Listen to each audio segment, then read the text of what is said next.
A very good morning. It's just past 10 by the clock. We are back again with another edition of News on the Hour. This is your one-stop show for all that matters, especially when it comes to news, views, and also taking a look at all the big stories from the field of politics, business, sports, and entertainment. Well, it's a rainy day here in Delhi and around the NCR capital region. So as we sip the coffee and enjoy the morning tea, let's get started with the top headlines at the top of this hour. Heavy rainfall in Delhi-NCR since last night causes traffic snarls due to waterlogging. IMD issues orange alert for moderate rain in Delhi today. IMD predicts thunderstorm with lightning to moderate intensity rainfall during the next 2 hours in Haryana, Uttar Pradesh and Rajasthan.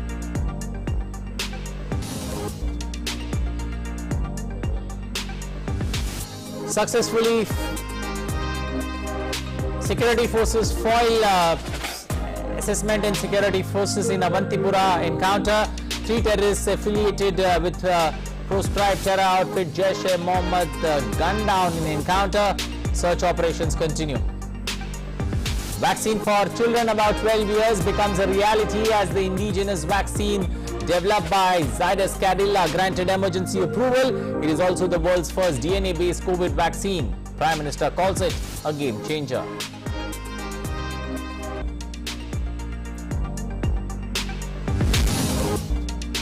Atmosphere of fear, chaos and terror prevails in Afghanistan as the Taliban tries to consolidate their hold. Reports of massacre of minorities from several places, but Taliban also face resistance by people and opposing forces. 3 districts reportedly freed from Taliban. US President Joe Biden addressed to the nation for the second time on Afghanistan situation, warns of loss of lives in evacuation process, says his administration will evacuate every single American and 50 to 60,000 Afghans who had helped America.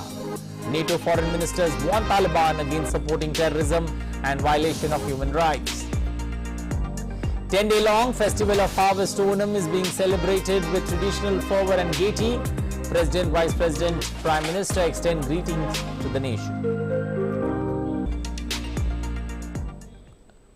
Well, those are the headlines. Now for the stories in detail, starting first up with rains over the weekend at the national capital along with the national capital region, both witnessing heavy rainfall since last night, while Safdarjung Airport area has recorded this monsoon season highest one-day rain for the year 2021. This is also the all-time highest rain for the month of August since the same month in 1961. Safdarjung recorded 138.8 millimeters of rainfall. Lodi Road area witnessed 149 millimeters of rainfall. The Ridge with 149.2 millimeters, Palam area 84 millimeters, and Ayanagar witnessed 68.2 millimeters of rainfall.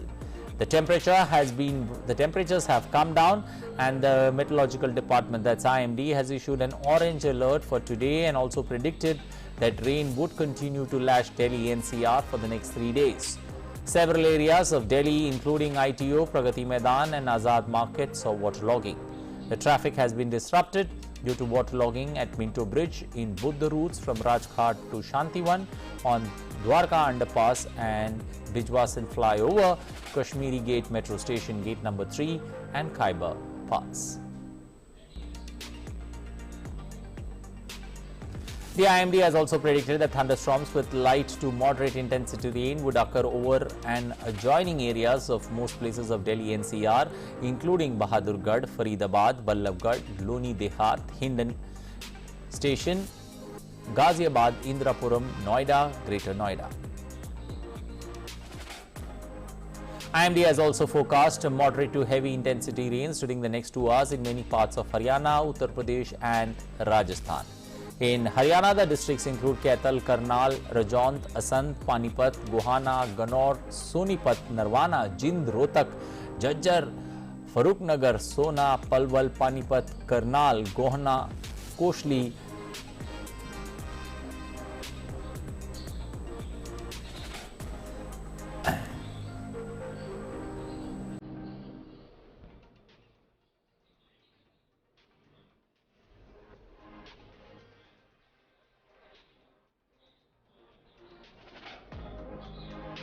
But for more on the story and to get a perspective on what this means, this orange alert means, we've got the IMD DG Mrityunjay Mahapatra joining us this morning on News on the Hour. Good morning, sir.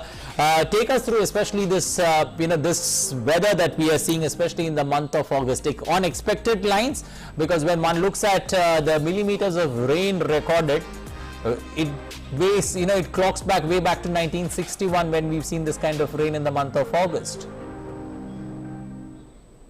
Yeah, I just want to inform that this particular weather system was predicted, and we informed that from 19th rainfall activity will increase over northwest India, including Delhi, and the rainfall amount which has been recorded today, it ranges from 13 to 16 centimeters over different parts of Delhi. Okay. And all-time record has been 184 centimeters on 2nd August 1961.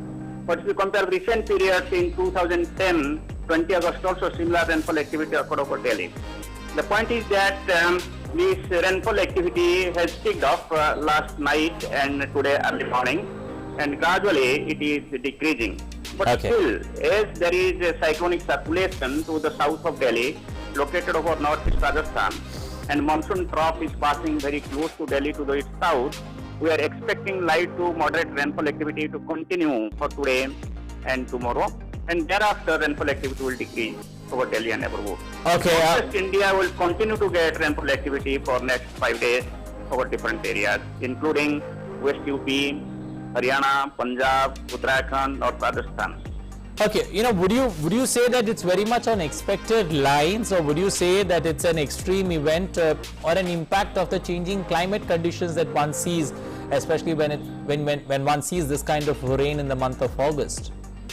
It is an extreme event in the sense that any heavy rainfall, when it is likely over Delhi, it can lead to various types of impacts in terms of the traffic jams. It can have some kinds of breakage to the structure houses, and therefore inundation in certain low-lying areas. So therefore certainly it is a high impact weather event, and therefore we have given the orange alert. That means we prepare and take action as per the requirement by the general public and disaster manager. But certainly it is not a record-breaking event, but it is a high impact weather event. Okay, but when one looks at this kind of events, do you see a rapid rise in these kind of extreme weather conditions is something that one needs to be careful about, one needs to be cautious about?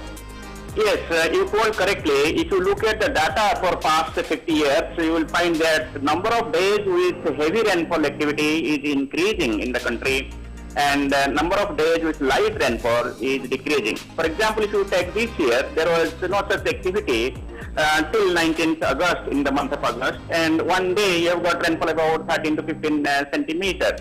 So this is the finding, and it is attributed towards the impact of the global warming or the climate change, especially over the tropical regions, including India. Okay. Now, does this climate change, introduce fresh uncertainties, especially when it comes to weather forecasting? The climate change poses the increased uncertainty in weather forecasting, but I want to inform that India Meteorological Department has upgraded and enhanced its capability in view of these threats due to climate change by augmenting the observational and modeling systems, and therefore you will be happy to know that this particular episode has been predicted well in advance and communicated to the people. Okay. Now, what are the likely impacts that one can see, especially in the short term and in the long term, considering the amount of rainfall we've seen in the month of August? So, when you consider in the short term, we have to take immediate action to communicate the information to the general public, and the response action should be also immediate, because as you told correctly, the predictability may be a little less as compared to the general occurrence of event in the absence of climate change. So therefore the response section has to be immediate, and the response section should take in the impact oriented form based on the forecast.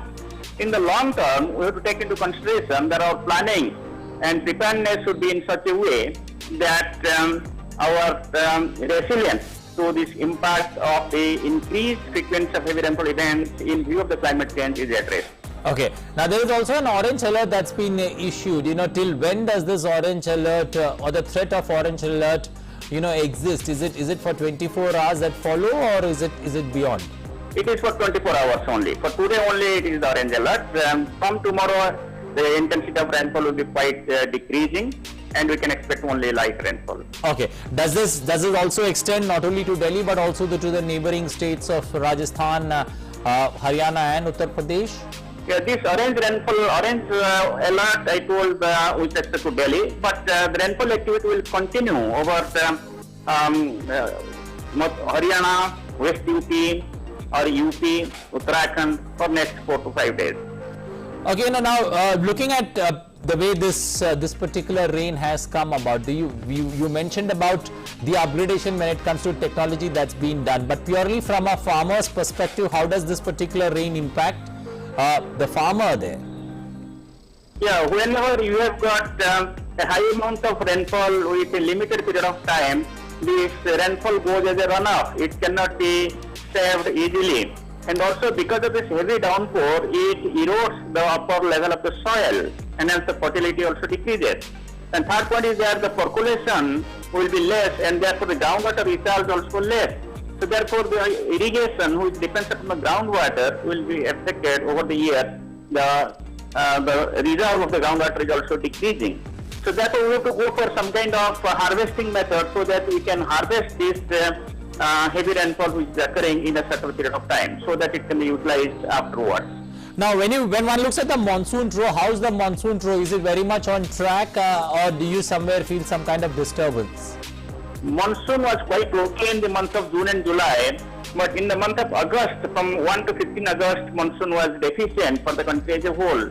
But from 15th August onwards, or after 15th August onwards, the monsoon has revived, and now the monsoon activity over northwest India has revived from 19 August, and as a result we are getting this type of rainfall activity.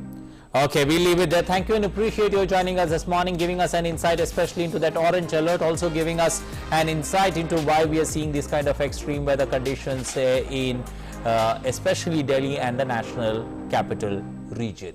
Well, shifting focus now to news from the Union Territory of Jammu and Kashmir.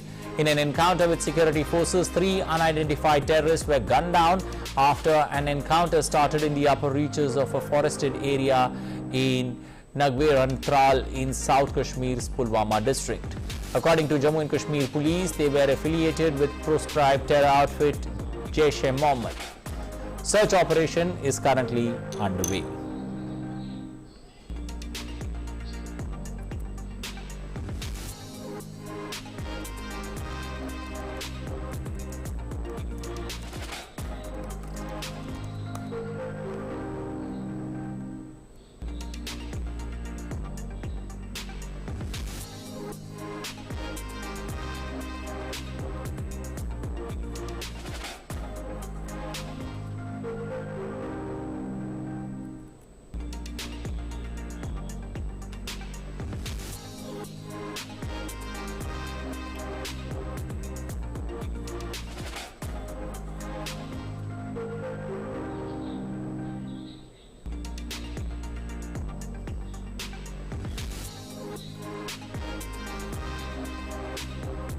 Well, moving on to our next story there. President expressed grief by the sudden death of many people in a road accident in Buldana in Maharashtra. He extended condolences to the bereaved families and wished them a speedy recovery.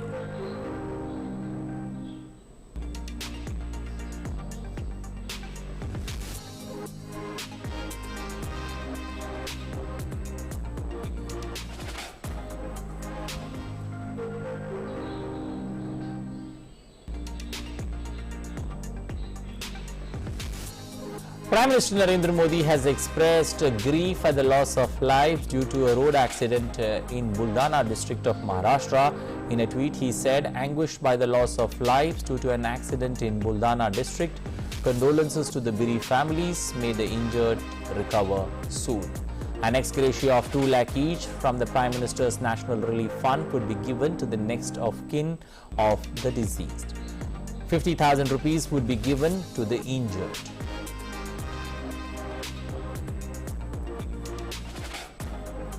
In yet another shot in the arm in the fight against COVID-19 pandemic, Indian pharmaceutical giant Zydus Cadila has received approval for emergency use authorization from the Drug Controller General of India, the DCGI, for ZyCoV-D, the world's first and India's indigenously developed DNA-based vaccine for COVID-19 to be administered in humans, including children and adults about 12 years. Developed in partnership with the Department of Biotechnology under the mission COVID Suraksha and implemented by the Biotechnology Industry Research Assistance Council, that's BIRAC, ZyCoV-D has been supported under the COVID-19 Research Consortia through National Biopharma Mission for preclinical studies Phase 1 and Phase 2 clinical trials and under the mission COVID Suraksha for Phase 3 clinical trials. This 3-dose vaccine, which when injected produces the spike protein of the SARS-CoV-2 virus and elicits an immune response which plays a vital role in protection from disease as well as viral clearance. The plug-and-play technology on which the plasmid DNA platform is based can be easily adapted to deal with mutations in the virus such as those already occurring. Interim results from Phase 3 clinical trials in over 28,000 volunteers showed primary efficacy of 66.6% for symptomatic RT-PCR positive cases. This has been the largest vaccine trial so far in India for COVID-19.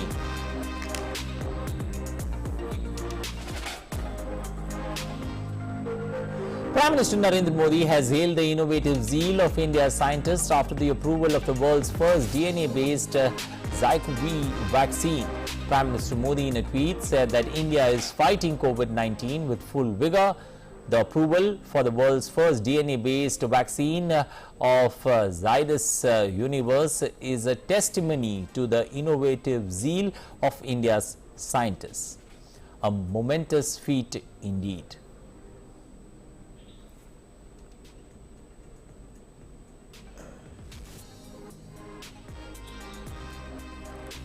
Moving on, Union Health Minister Mansukh Mandavia has called it a double good news for the nation. Taking to social media, the Health Minister said India's Central Drug Standard Control Organization CDSCO approved the first DNA-based needle-free COVID-19 vaccine in the world by Zydus Universe. He added that making children of India COVID safe, this vaccine can be used for individuals aged 12 and above. ZyCoV is the 6th approved COVID-19 vaccine in India and the second indigenously developed one.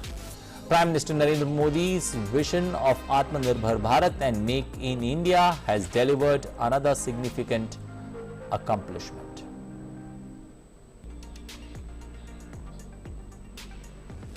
Well, let's now take a look at the latest figures of COVID-19 from across the country. 57 crore 61 lakh vaccine doses have been administered so far under the nationwide vaccination drive. 34,457 new cases in the last 24 hours. Active cases account for 1.12% of the total cases. That's the lowest since March 2020. India's active caseload currently stands at 3,61,340. That's the lowest in 151 days.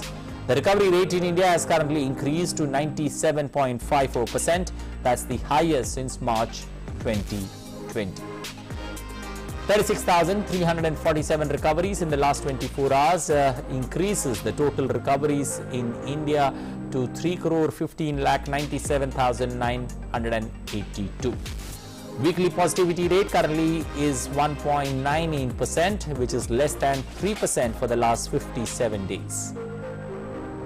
Daily positivity rate at 2%, less than 3% for the last 26 days.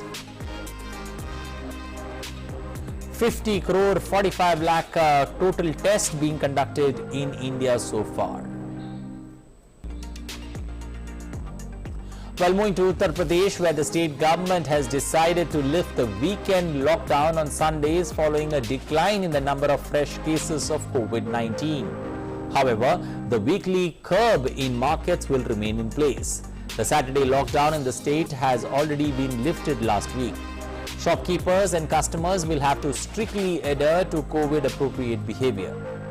According to an order by the state government, night curfew will continue from 10 p.m. to 6 a.m.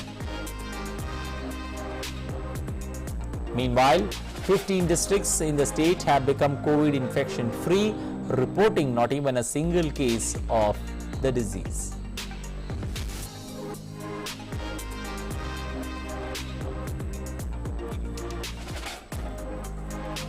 Well, moving on now to international stories, starting first up with Afghanistan and the turmoil in Afghanistan. Well, after the Taliban's taking over of Afghanistan, the scope of protest started by the people is increasing.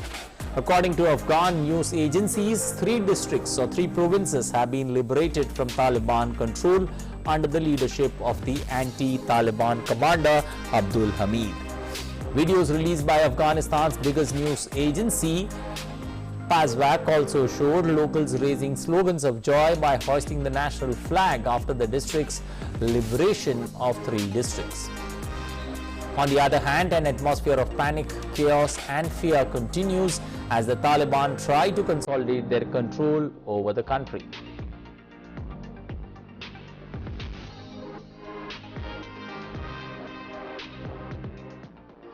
Meanwhile, fear among the people has increased after the recent reports of genocide by minorities by the Taliban. An international human rights organization quoted eyewitnesses as saying that the Taliban are persecuting the Hazara community.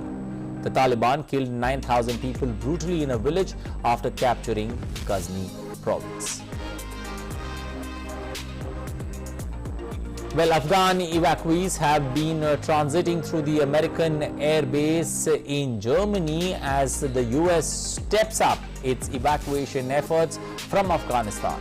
Video released by the US Department of Defense on Friday showed US soldiers at the base providing assistance to Afghan families. On Friday, the US government said that a dozen countries from Europe to the Middle East and Central Asia will allow Americans and others evacuated from Kabul. The United States is desperately trying to evacuate thousands of people from Afghanistan as reports of Taliban reprisals against Afghans who worked with US-led forces increase, forcing foreign powers to accelerate the evacuation effort. Well, reports of Taliban targeting journalists and their families in Afghanistan are coming to the fore. Several international organizations have called out the Taliban for their act of intimidating journalists. One such organization is Reporters Without Borders, or RSF, which has denounced the Taliban, the pressure and threats from the Taliban against the families of several journalists who worked for international or local media in Afghanistan. RSF in a tweet said, and I quote, "The director of the broadcasting station house in Kabul has been raided by Taliban linked to the Haqqani network. The weapons of his bodyguards were confiscated. Zalmi Latifi was not there, but his house is still surrounded." In another tweet, it said, and I quote, "Other families of journalists have also been threatened in several parts of Afghanistan." RSF denounces this type of pressure totally contrary to the commitments made by the Taliban concerning the safety and protection of journalists.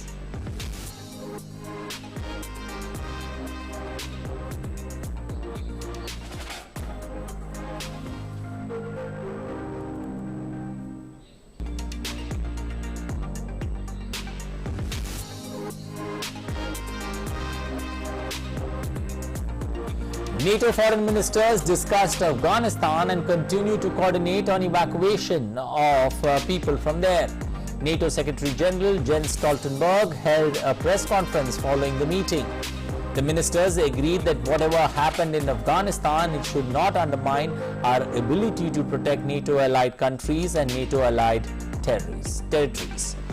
The NATO statements further says that any future Afghan government must adhere to Afghanistan's international obligations, safeguard the human rights of all Afghans, particularly women, children and minorities, uphold the rule of law, allow unhindered humanitarian access and ensure that Afghanistan never again serves as a safe haven for terrorists.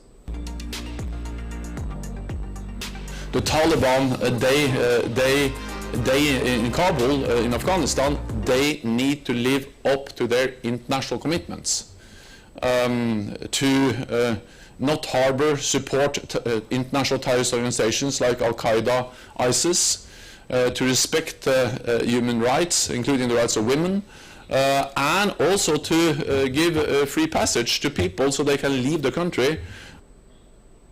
But the most stinging reply came to the question on the role of Pakistan. Jens Stoltenberg said that Pakistan has to make sure that Afghanistan lives up to its commitments and does not become a safe haven for terrorists again.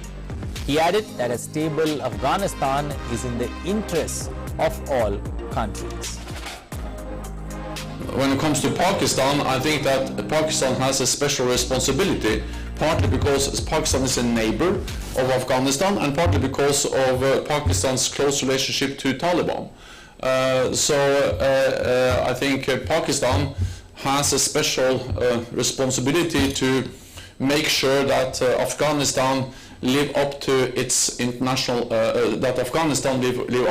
international commitments, and also that Afghanistan not once again becomes a safe haven for international terrorists. A stable Afghanistan is in the interest of all countries, not least the neighbors as Pakistan. Well, clearly looking at that story and taking it forward there, especially when it comes to that, Jens Stoltenberg further added that there are many other things that this recent events in Afghanistan will augur a clean and honest assessment by NATO.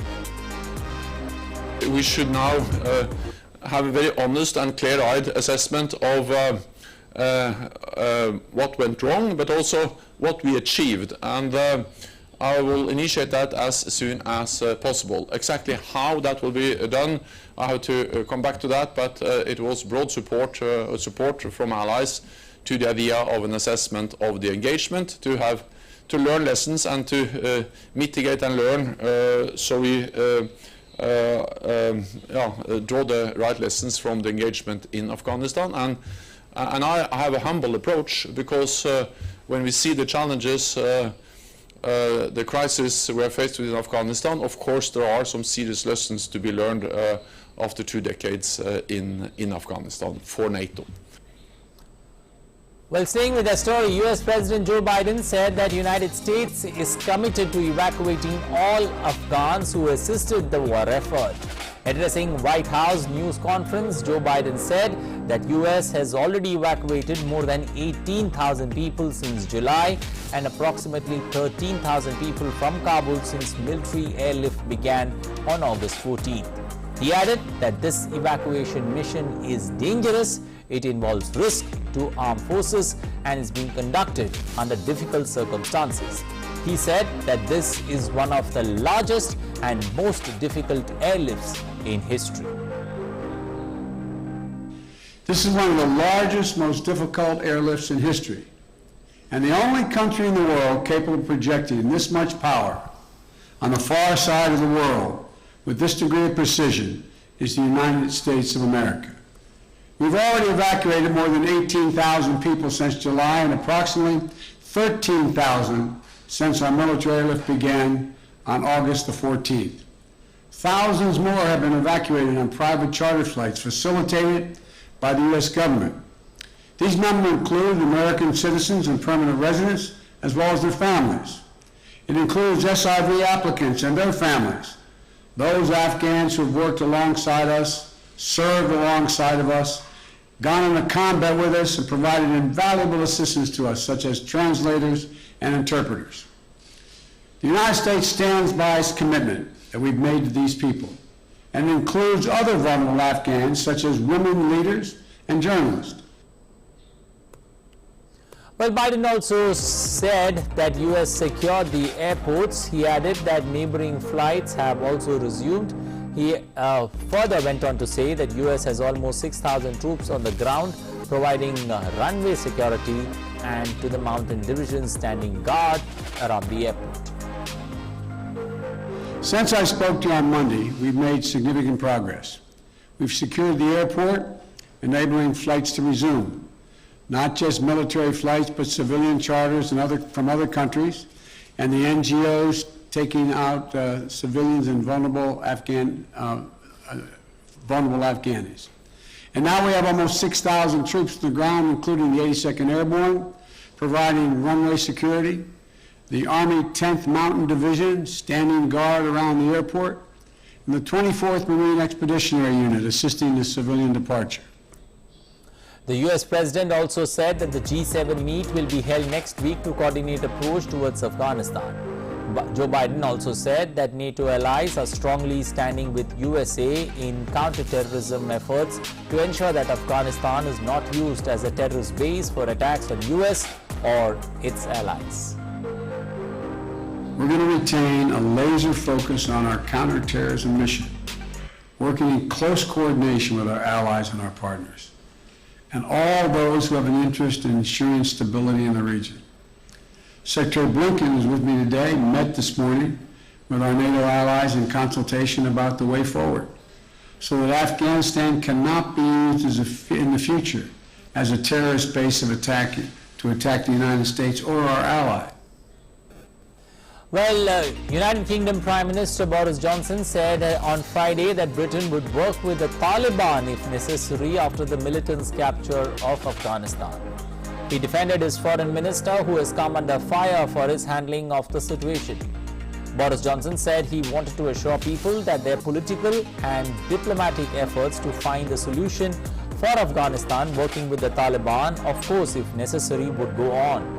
He also expressed confidence in Foreign Secretary Dominic Raab, who has faced calls for his resignation from opponents for his response to the crisis. Raab and Johnson came under heavy criticism earlier this week from lawmakers from their own party, who described events as a failure of leadership and moral duty.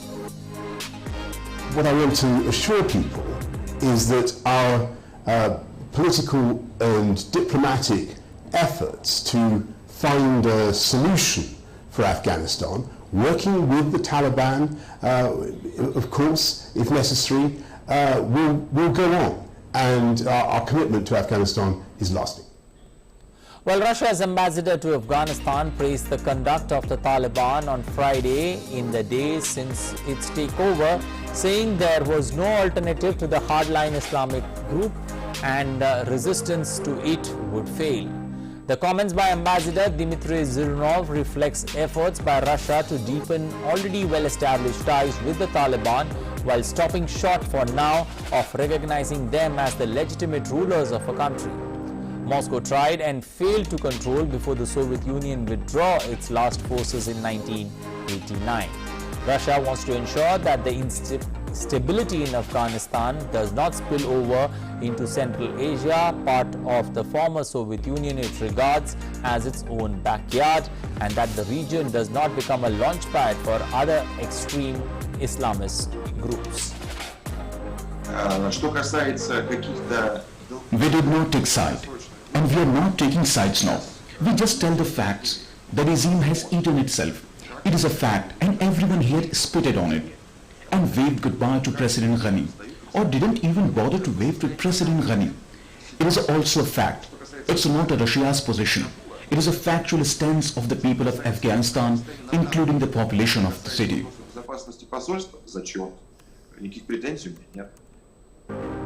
Well, Colombia will temporarily host Afghans fleeing their country's takeover by the Taliban while they await approval to enter the United States. President Ivan Duque on Friday said that he, however, did not specify the number of Afghans that would transit through Colombia. US and Colombian media outlets have reported that the number will be about 4,000 people. US President Joe Biden is facing criticism of his handling of the chaotic American pullout from Afghanistan. Well, a Spanish plane carrying 110 evacuees fleeing the Taliban takeover of Afghanistan landed in Torrejon de Ardoz on Friday after a stopover in Dubai. The airbase is serving as the EU's hub where Afghan refugees who have worked with the European Union institutions will be distributed throughout Europe. Another plane carrying 38 Afghan refugees arrived on Friday afternoon from Paris.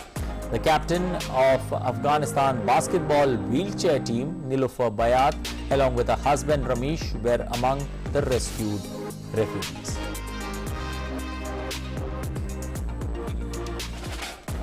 Well, Greece said on Friday it had completed a 40-kilometer fence on its natural border with Turkey, and a new surveillance system was in place amid concerns that the Taliban's takeover of Afghanistan could lead to increased migration flows to Europe.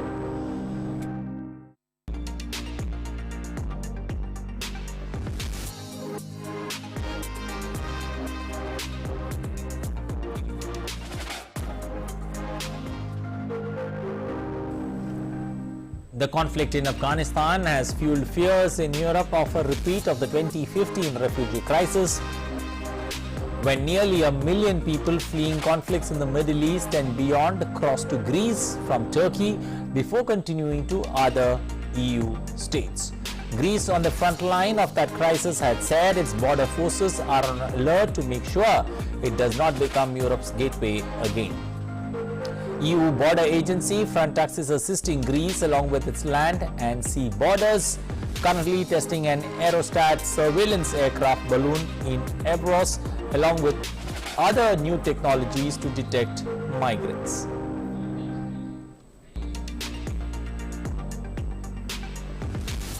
Well, time now for us to slip into a short breather here on News on the Hour. On the other side, we've still got lots more news lined up, especially from COVID numbers to the world battling the pandemic. Stay tuned with News on the Hour.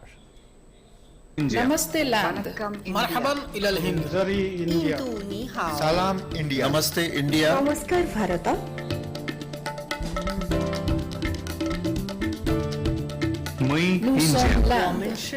नहनु हुनूर India माँ हिंदी हस्ती हिंदियानी सलाम Hindustan we are India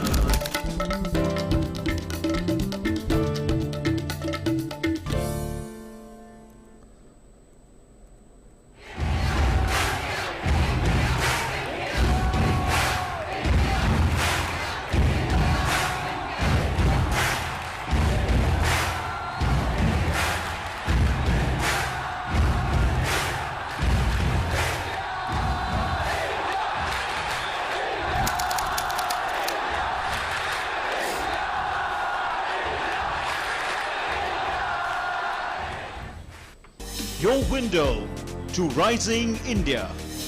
India's voice on global platforms. Latest news from India and around the world.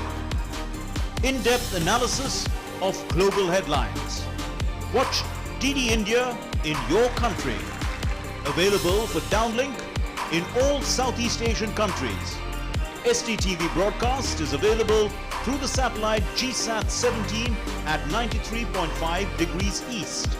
HDTV broadcast is available through the satellite GSAT 10 at 83 degrees east. For technical details, scan here. Switch to DD India now. Welcome back to News on the Hour. Now taking a look at a story from neighboring Nepal, where a consignment of 28 trucks loaded with flood relief material was flagged off by the 9th Battalion of NDRF from Bihar's Bita on Friday. The consignment will be handed over to Nepal today.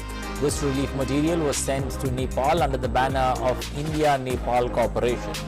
On the initiative and guidelines of the Government of India, NDRF dispatched 28 trucks containing family-rich tents, plastic seats and synthetic sleeping mats to Nepal. This relief material is being sent to Nepal to show India's commitment to help its neighbor affected by the current floods.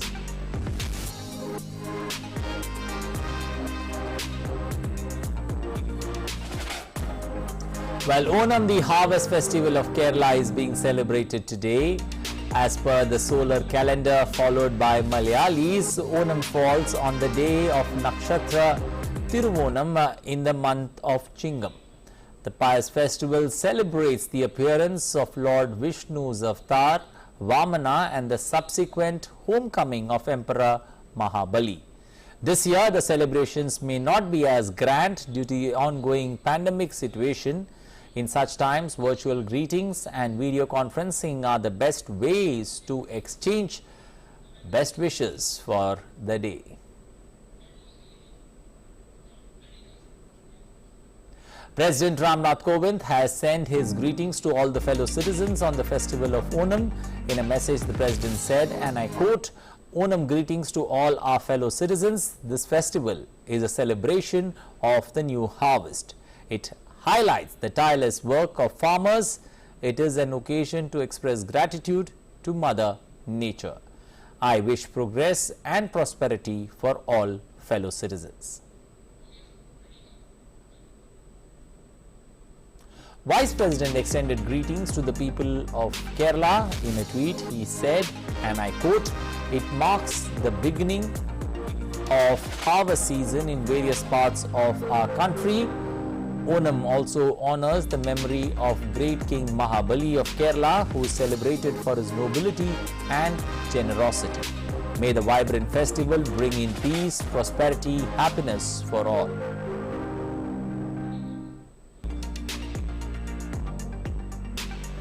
Prime Minister Narendra Modi to give his best wishes on the special occasion of Onam. He tweeted, and I quote,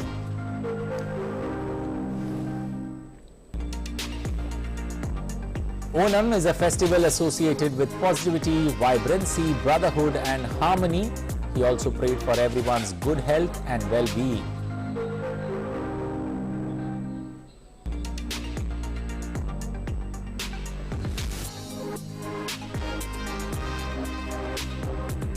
Well, India's glorious fight for freedom is one of the greatest struggles the modern world has ever witnessed. DD India brings you a glimpse of the valiant struggle every day. In today's episode, we talk about freedom fighters named Sahodharan Ayyappan and P. Jeevanathan, and we also talk about August offer of British.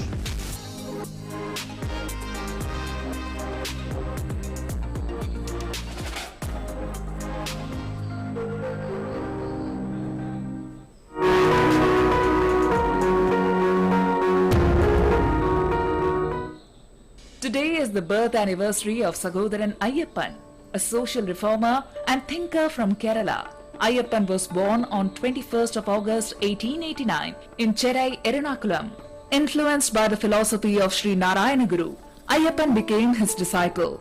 A staunch rationalist, he launched a magazine titled Yuktivad in 1928 to propagate his thoughts of freedom, equality and brotherhood.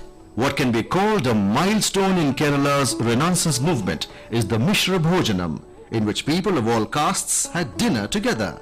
Ayyappan got the prefix Sahodharan to his name after he started a journal titled Sahodharan to help promote harmony in the society. He breathed his last on the 6th of March 1968. The legacy left behind by Sahodharan will remain etched in the history of Kerala's socio-cultural renaissance.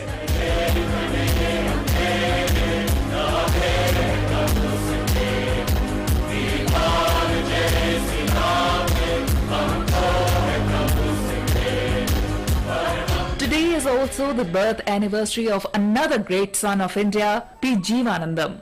He was born on 21st of August 1907 in the present-day Kanyakumari district of Tamil Nadu.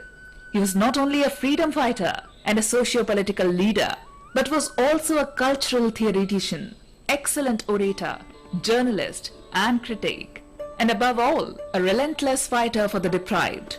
A politician with a clean record in public life, who lived and died in utter poverty. Jivanantham started his political life as a Gandhian. In 1924, he participated in the Vaikam Satyagraha. He also participated in a protest demanding entry for so-called untouchables into the Suchindram temple. Later, during his stay in an ashram in Siruvayal, he had written a letter to Gandhi, disagreeing with some of his methods. When Gandhi came to Madras, he had this letter in his pocket and wanted to meet Jiva. He told Rajaji that he would like to go to the ashram where he resided and meet him. When Gandhi went to Shiruvayal ashram and asked for Jiva, the Mahatma was surprised to meet the 25-year-old Jiva. His patriotism took him to the national movement. His revulsion towards caste-based discrimination led him to the self-respect movement. One of his major influences was the works of the Tamil poet Subramanya Bharati and also Bharati's persona and simple lifestyle. He was well versed in Tamil literature and was a good orator. Jiva translated Bhagat Singh's classic essays into Tamil. Jivanandam was in the forefront of efforts to build a strong labour movement in Tamil Nadu. In the first general elections in post-independence India, Jiva became an MLA and worked for the development of Tamil Nadu. And it was on this day in 1940 when the nationalist leaders rejected the August offer in a meeting held at Wardha. During the Second World War, Viceroy Linlithgow had declared India to be at war against Germany. Indian leaders were miffed as the British government had pulled India into war without the consent of the people of the country. But the British government was keen on getting Indian support as it feared to lose the battle. Viceroy Linlithgow made a set of proposals called the August Offer. It proposed to accord India's dominion status among other offers. But nationalists rejected the offer and demanded nothing but complete independence. After the failure of August offer, Mahatma Gandhi urged volunteers to offer individual satyagraha. Vinoba Bhave, the saint of Wardha, was the first to volunteer. Satyagrahis also started the Delhi Chalo movement. This was the decisive moment in the freedom struggle. This was the last leg of struggle for independence when, after individual satyagraha in 1942, Gandhiji launched the Quit India movement with the mantra of do or die, which eventually brought freedom for the nation.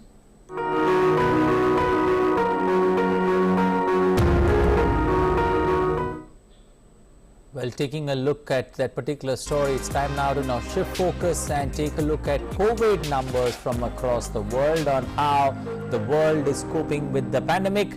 The total number of cases world over now stand at 21 crores 15 lakh.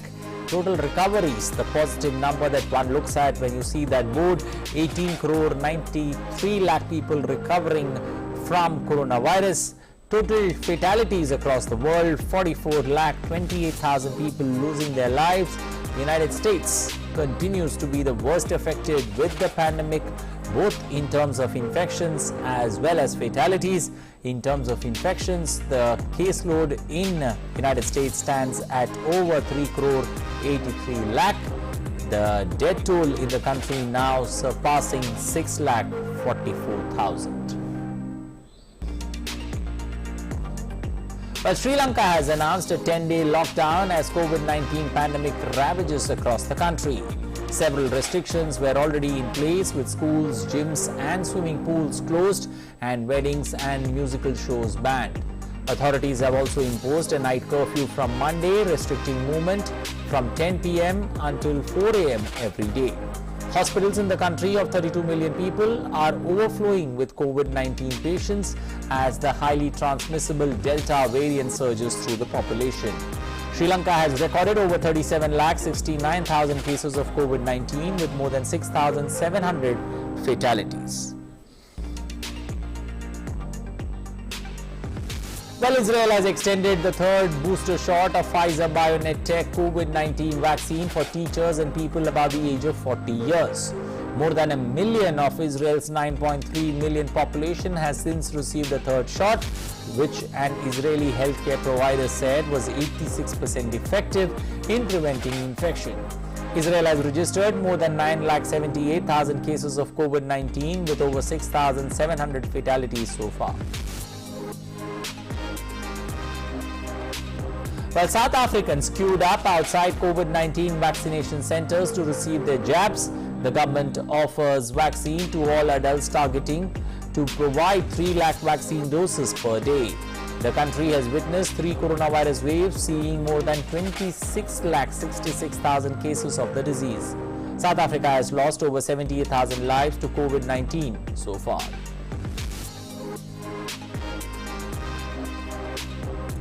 Well, some more international stories there. In U.S., tropical storm Henry is expected to gain hurricane strength. The U.S. National Hurricane Center said that the tropical storm is expected to gain strength by Saturday before making a landfall in southern New England by late Sunday. The weatherman also said that Henry is now about 345 miles south-southeast of Cape Hatteras, North Carolina, packing maximum sustained winds of 65 miles per hour. Category 1 Hurricane Grace gathered consolidated moving towards Mexico's Gulf Coast.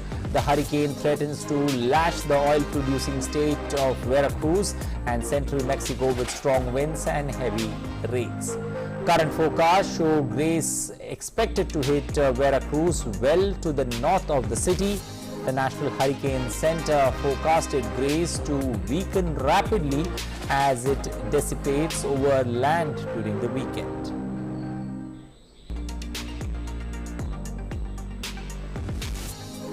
In Bolivia, wildfires have burnt more than 55,000 hectares of dry forest since Wednesday. Firefighters have reported 15 different blazes in 8 municipalities of Santa Cruz department. Authorities are worried that the fire has reached the Nambi-Gusa Natural Protected Area near the border with Paraguay. Other natural protected areas such as Tucabasha Valley in Robert municipality, where the fire started almost 3 weeks ago, are also being affected.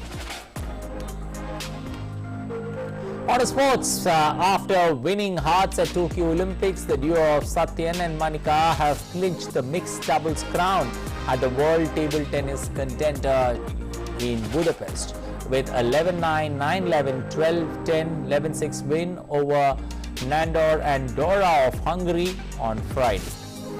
Satyan's deft receives and nimble footedness was backed by Manika's attacking forehand as well as backhand pushes that helped the Indian duo notch the win. Well, India collected 2 more silver medals at the World Junior Wrestling Championship on Friday. Sanju was beaten 10-0 by home wrestler Alina Kasabeva in the women's 62 kg summit clash. Following Sanju's passive approach, Alina employed 2 leg attacks to collect points easily and win the bout on the basis of technical superiority in the first period. Bateri lost to Irina Ringanci of Moldova 12-2 in the 65 kg final. Bateri defended well after conceding 4 points inside the 30 seconds and closed the gap by 2 points through a takedown early in the second period. Indian athlete Shelly Singh qualified for the finals of the women's long jump event at the ongoing World Athletic Under-20 Championship in Nairobi.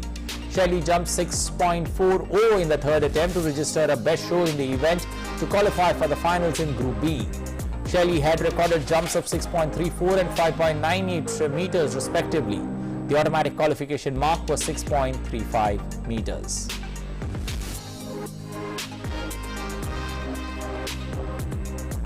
In women's 100 meters, Nandini Agasara finished with a timing of 14.16 seconds in a semi-final race but stood 6th. It was a slight improvement from the timing in the heat in which she finished 4th and qualified automatically. She did not progress to the final.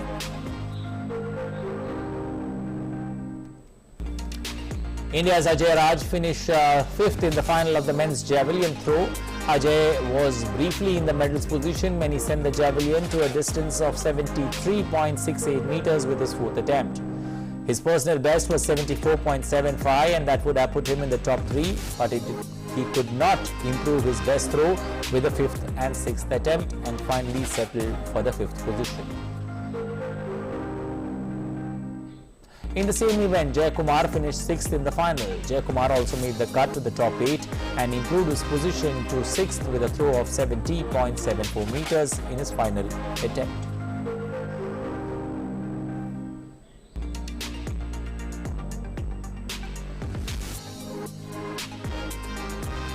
In France, the Arc de Triomphe monument will be enveloped in a simmering wrap and installation by artist Christo. The 50-meter high 19th century arc to set up for the silvery blue recycled plastic wrappings, which will be on view between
Well, that's all we have time for in this edition of News on the Art. But remember, it's a weekend, so please do not forget, if you have not vaccinated yourself, please step out. Get your loved ones along, get your dear friends along, get your family friends along. Get somebody along, because that's a responsibility that you and I have to get ourselves vaccinated, because we do the society at large a big good. Remember, if you and I get vaccinated, we stand a better chance to see a better tomorrow. Well, that's it from me and my entire team. Once again, wishing all the audiences of DD India happy Onam. Have a safe and wonderful celebration ahead. Bye-bye.